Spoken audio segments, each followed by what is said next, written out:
যারা বলে নামাজ নাই, নামাজ হলো এক ওয়াক্ত, সারা জীবন নামাজ পড়ার দরকার নাই, নামাজ পড়ব শুধু একদিন, জিকির করলেই হবে, আর নামাজের দরকার নাই, রোজার দরকার নাই, হজের দরকার নাই, যাকাতের দরকার নাই, শুধু আমরা আল্লাহর জিকির করব।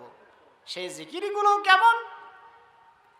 আজকে বাংলাদেশের মধ্যে যেই সমস্ত পীরের মাজার রয়েছে, আমরা হক্কানি পীরদেরকে শ্রদ্ধা করি, সম্মান করি। হক্কানি পীর খান জাহান আলী রহমাতুল্লাহ আলাইহি, হক্কানি পীর শাহজালাল রহমাতুল্লাহ আলাইহি, হক্কানি পীর খাজা মঈনুদ্দিন চিশতি রহমাতুল্লাহ আলাইহি, হক্কানি পীর হলো আব্দুল কাদের জিলানী রহমাতুল্লাহ আলাইহি। হক্কানি পীর হয়েছে পাকশির জমিনে, যেইখানে হক্কানি পীর সাহেবগণ আসেন, সেইখানে লেখা রয়েছে দেওয়ালের উপরে, আপনারা কদম মুছি নয়, আপনারা সালাম বিনিময় করুন। আর বাংলাদেশের অধিকাংশ জায়গাতে পীর নামের ব্যবসা করে জমজমাটভাবে তারা ব্যবসা করছে। তারা তাদের দরবারে পৌঁছার সঙ্গে সঙ্গে তারা পা আগের থেকে বের করে রেখে দেয়, আর মুরিদগণ তাদের পাগুলো ধরে ধরে সালাম করে, যেইটা কোরআন এবং হাদিসে একেবারে সরাসরি বিরোধিতা করা হয়েছে। কারণ মানুষ কোনো মানুষের পা ধরে সালাম করবে, এইটা কোরআন এবং হাদিস কখনো সাপোর্ট করে না। আবার তাদের জিকিরগুলো কি? তাদের জিকিরগুলো এমন যেইটাকে কোরআন এবং হাদিস সাপোর্ট করে না। তাদের জিকিরগুলো কি? তারা বলছেন, মুর্শিদ আমার জানের জান, কি মহিমা জানে,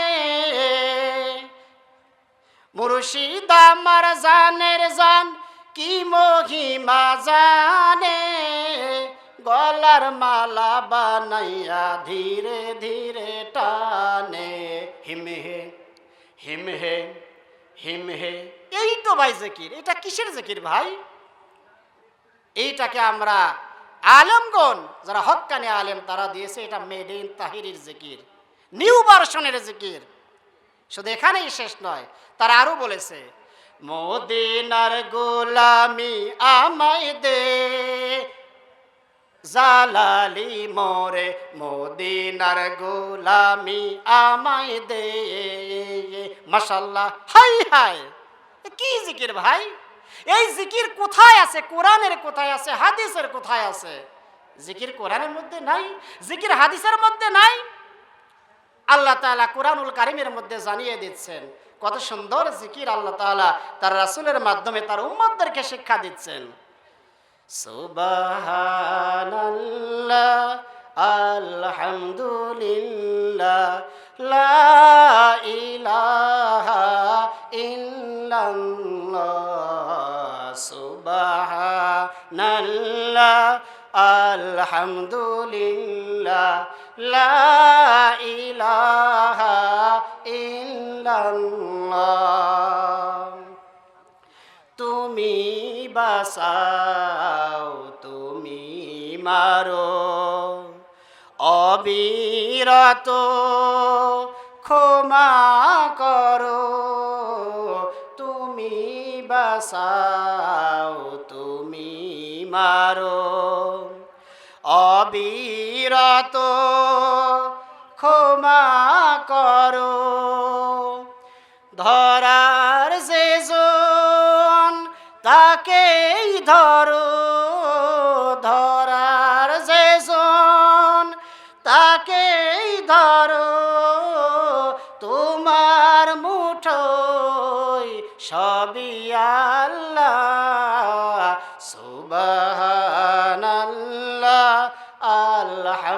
আলহামদুলিল্লাহ, লা ইলাহা ইল্লাল্লাহ, সুবহানাল্লাহ, আলহামদুলিল্লাহ, লা ইলাহা ইল্লাল্লাহ। সুবহানাল্লাহি ওয়া বিহামদিহি, সুবহানাল্লাহি ওয়া বিহামদিহি। আল্লাহ তাআলার কত সুন্দর জিকির মহান আল্লাহ তাআলা তার রাসূলের মাধ্যম দিয়ে আমাদেরকে শিক্ষা দিলেন। আর এত সুন্দর জিকির ফেলে আমরা কি জিকির করছি? মুর্শিদ আমার জানের জান, তারপরে কি মহিমা জানে, গলার মালা বানায়া ধীরে ধীরে টানে হিম হে হিম হে হিম হে। ভাই এই জিকির মানে কি? এই জিকিরের অর্থ কি? একটা অর্থ আমাদেরকে বের করে দেখান। এজন্য হক্কানি আলেম যারা, তারা এটাই বলছে এটা হচ্ছে মেড ইন তাহেরি হুজুরের জিকির।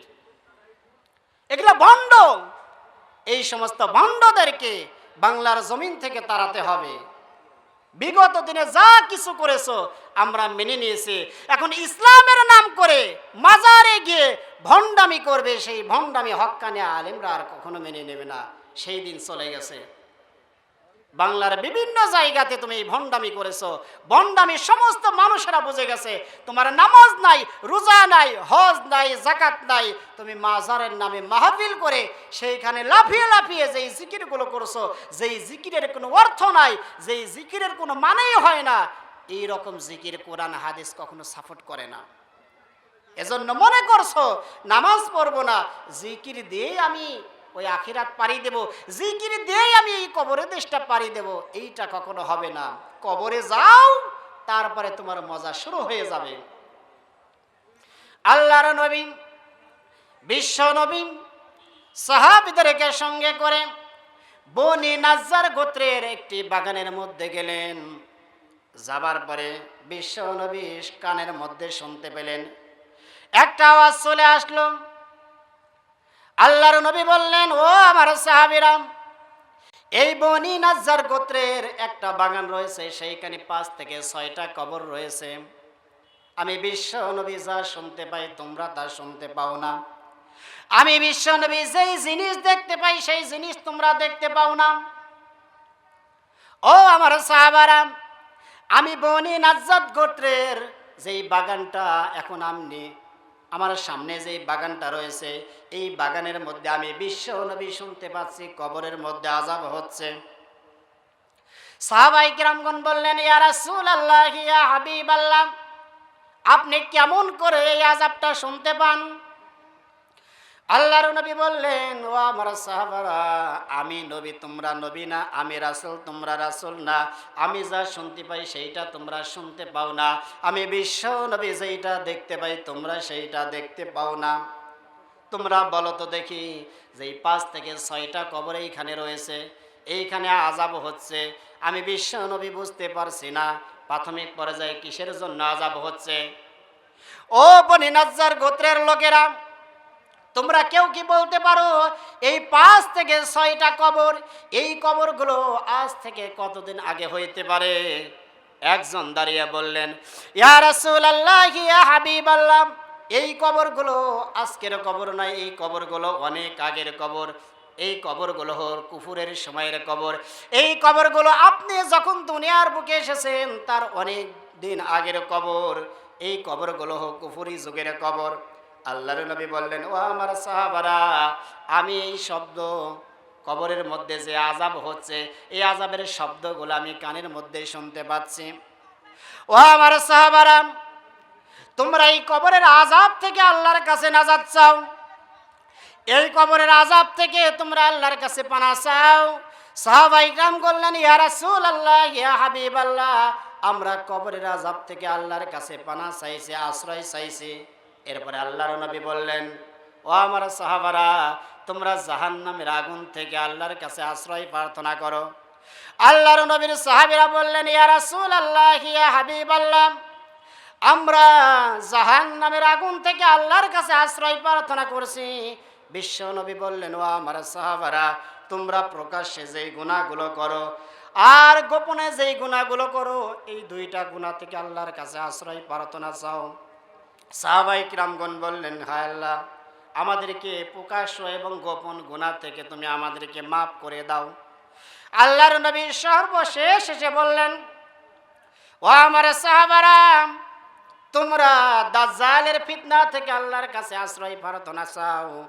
আল্লাহর নবীর সাহাবায়ে কিরামগণ বললেন, ইয়া রাসূলুল্লাহ, ইয়া হাবিবাল্লাহ, আমরা আল্লাহর কাছে দাজ্জালের ফিতনা থেকে আশ্রয় প্রার্থনা করছি। আল্লাহর নবী বলেন, এমন জীবন যদি তুমি গঠন করতে পারো, কবরের দেশে যখন তুমি যাবে, কবরটা তোমার জন্য জান্নাতের একটা টুকরা হয়ে যাবে।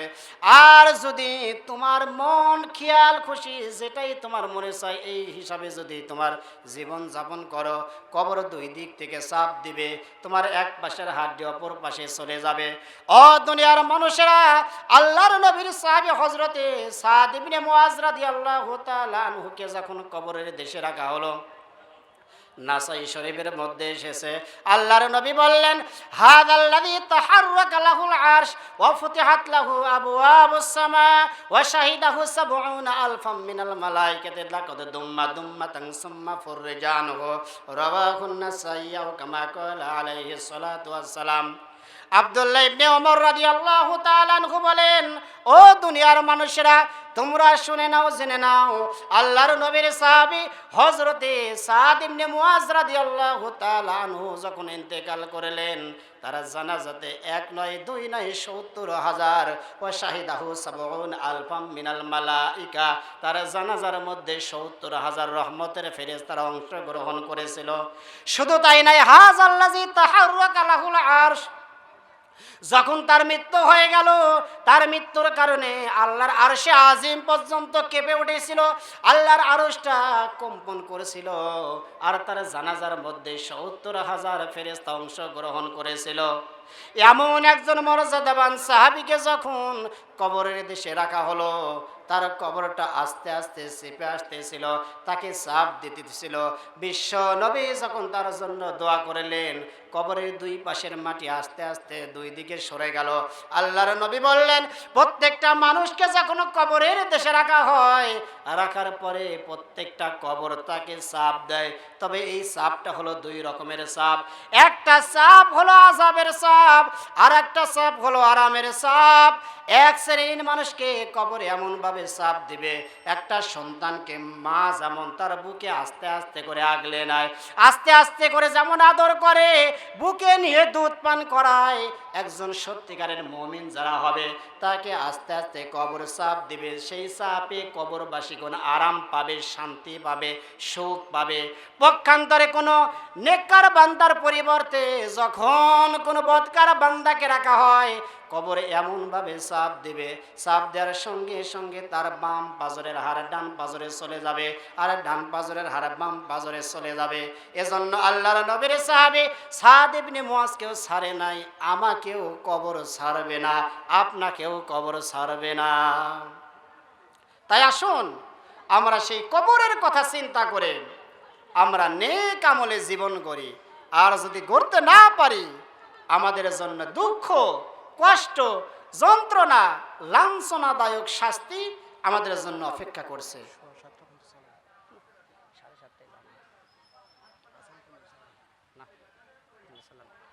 এজন্য কোনো ব্যক্তি যদি বলে যে ভাই কবরের মধ্যে আযাব নাই, দুনিয়াতে আমরা এটা বিশ্বাস করি না, যেইটা কোরআনে নাই, যেইটা হাদিসে নাই, আমরা এটা বিশ্বাস করি না। দুনিয়ার মা কথা স্মরণ করে রাখবেন, আপনি কোরআন কি জানেন, কোরআন কি বোঝেন?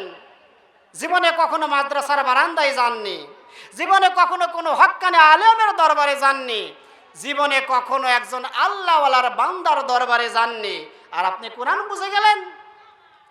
একটানা 17 বছরের লেখাপড়া করার পরে যদি আমরা কোরআন বুঝতে না পারি, তাহলে আপনি জীবনে মাদ্রাসায় গেলেন না, কোনো হক্কানি আলেমের দরবারে গেলেন না, কোনো ভালো একজন মুফতির কাছে গেলেন না, মুহাদ্দিসের কাছে গেলেন না, একজন শাইখুল হাদিসের কাছে গেলেন না।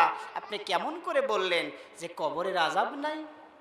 আল্লাহ তাআলা কোরআনুল কারীমের মধ্যে বলছেন, আফালা ইয়ালামু ইযা বু'থিরা মা ফিল কুবুর। এটা কবরের সম্পর্কিত একটা আয়াত। ইসাবিতুল্লাহুল্লাযিনা আমানু বিল কওলি সাবিতি ফিল হায়াতিদ দুনিয়া, এটাও কবরের একটা আয়াত।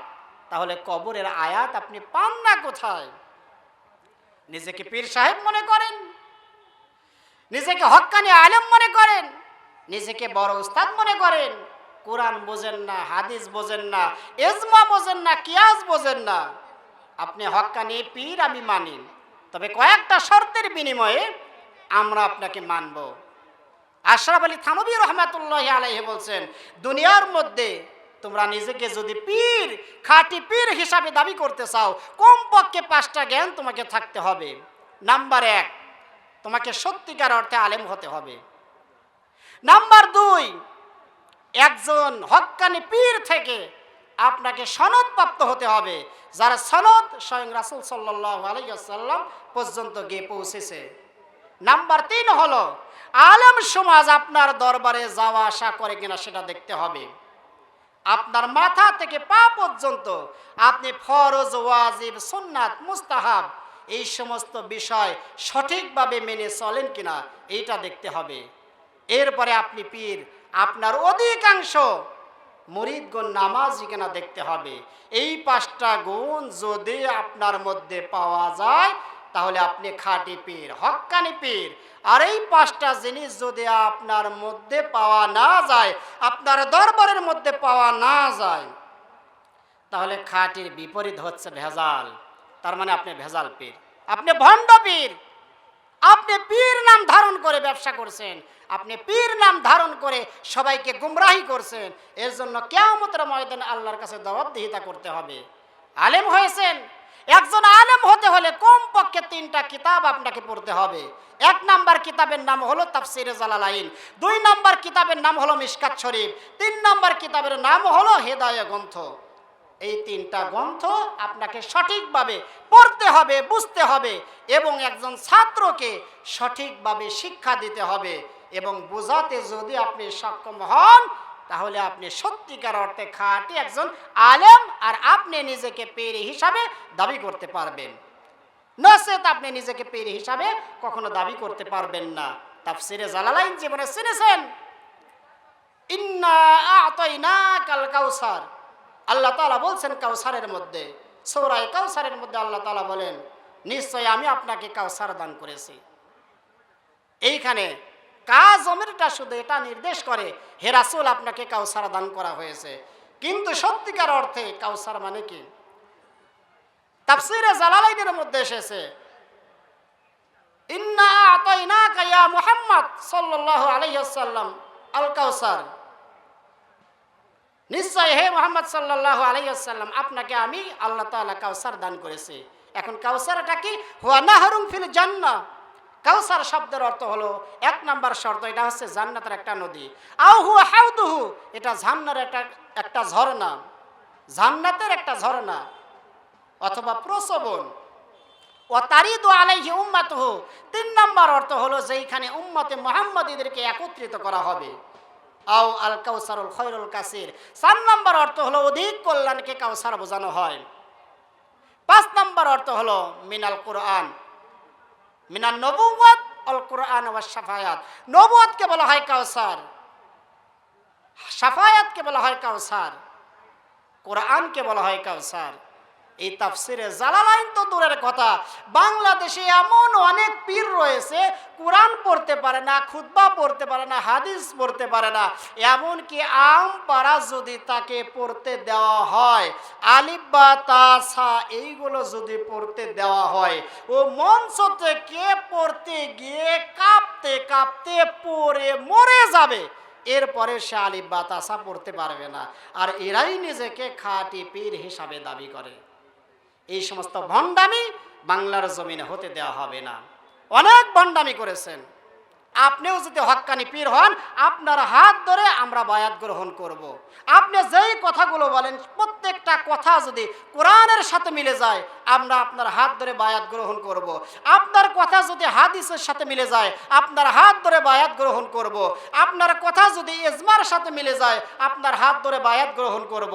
আপনার কথা যদি কিয়াসের সাথে মিলে যায় আপনার হাত ধরে আমরা বায়াত গ্রহণ করব। আর যদি কোরআনের সাথে আপনার কথার মিল নাই, হাদিসের সাথে মিল নাই, ইজমার সাথে মিল নাই, কিয়াসের সাথে মিল নাই, এমন পীর যদি আমাদের কাছে এসে বলে আমি খাঁটি পীর, তখন ওইটাকে আমরা কখনো গ্রহণ করব না। আপনি মুসলমান হয়ে অসংখ্য মুসলমানকে আপনি জাহান্নামের দিকে নিয়ে যাবেন, আর আমরা ওইটা দেখে দেখে মুখ বুজে থাকবো, সেই দিন চলে গেছে। এইটা আর কখনো সহ্য করা হবে না। তাই আসুন সত্যিকার অর্থে 5টি গুণের অধিকারী যারা, এদেরকে আমরা পীর হিসাবে মানি। পীর মানে শিক্ষক, পীর মানে শিক্ষাগুরু, পীর মানে স্যার, পীর মানে টিচার। পীর খারাপ শব্দ নয়। পীর নামে যারা ব্যবসা করেছেন অনেকেই আমরা মনে করি পীরটা খারাপ জিনিস। আসলে পীর খারাপ না। আমি নিজেও একজন পীর সাহেবের ভক্ত, আমারও পীর আছে। আমি আগে দেখব সেই পীর কোরআন হাদিসের বিরোধিতা করে কিনা। যদি কোরআন হাদিসের বিরোধিতা না করে তাহলে আলহামদুলিল্লাহ তাকে আমি মাথা থেকে পা পর্যন্ত প্রত্যেকটা কথা আমি তার গ্রহণ করব। আর যখন দেখব কোরআনের বিরোধিতা হচ্ছে তাহলে তার কথাগুলো গ্রহণ করব না। খাঁটি পীর বাংলার জমিনে এখনো আছে। আপনি যান পাকশিতে, যান পাকশিতে যান, ওইখানে দেখবেন একজন পীর আছে। সেই পীর তার দরবারের প্রথম গেটের উপরেই লেখা আছে, কদমবুসি নয়, হাতে হাতে হাত মিলিয়ে সালাম বিনিময় করো।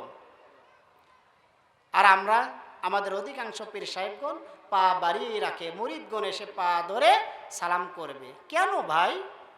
কোরআন হাদিসে আমার জীবন কেমন করে চলতে হবে, আমার পারিবারিক জীবন, আমার সামাজিক জীবন, আমার রাষ্ট্রীয় জীবন কেমন করে চলা উচিত, কেমন করে চলতে হবে, প্রত্যেকটা বিধিবিধান কোরআন এবং হাদিসের মধ্যে দেওয়া হয়েছে। তাহলে কেন আমি কোরআন হাদিস বাদ দিয়ে আমি একটা খারাপ মানুষের কথা শুনবো, খারাপ মানুষের পথে চলবো? তাই ভাই আসুন আমরা হক্কানি পীরদের আজীবন শ্রদ্ধা করব। শাহজালাল রহমাতুল্লাহ আলাইহি যখন তিনি বাংলার জমিনে আসলেন, তার এক হাতে ছিল কোরআন আর এক হাতে ছিল তরবারি। তিনি ইসলাম প্রতিষ্ঠা করতে এসেছিলেন, তিনি মাজার করতে আসেন নাই। খান জাহান আলী রহমাতুল্লাহি আলাইহি তার ইতিহাস পড়ে দেখুন। খান জাহান আলী রহমাতুল্লাহি আলাইহি প্রত্যেকটা মানুষকে ভালো কাজের আদেশ করেছেন। তার প্রত্যেকটা সৈন্যবাহিনীর হাতে বন্দুকের পরিবর্তে, রাইফেলের পরিবর্তে তাদের এক হাতে ছিল কোদাল আর এক হাতে ছিল টুপরি। যশোর থেকে শুরু করে খুলনা পর্যন্ত যেই রাস্তাগুলো দেখা হয়, এই রাস্তা কিন্তু সরকার বানায়নি।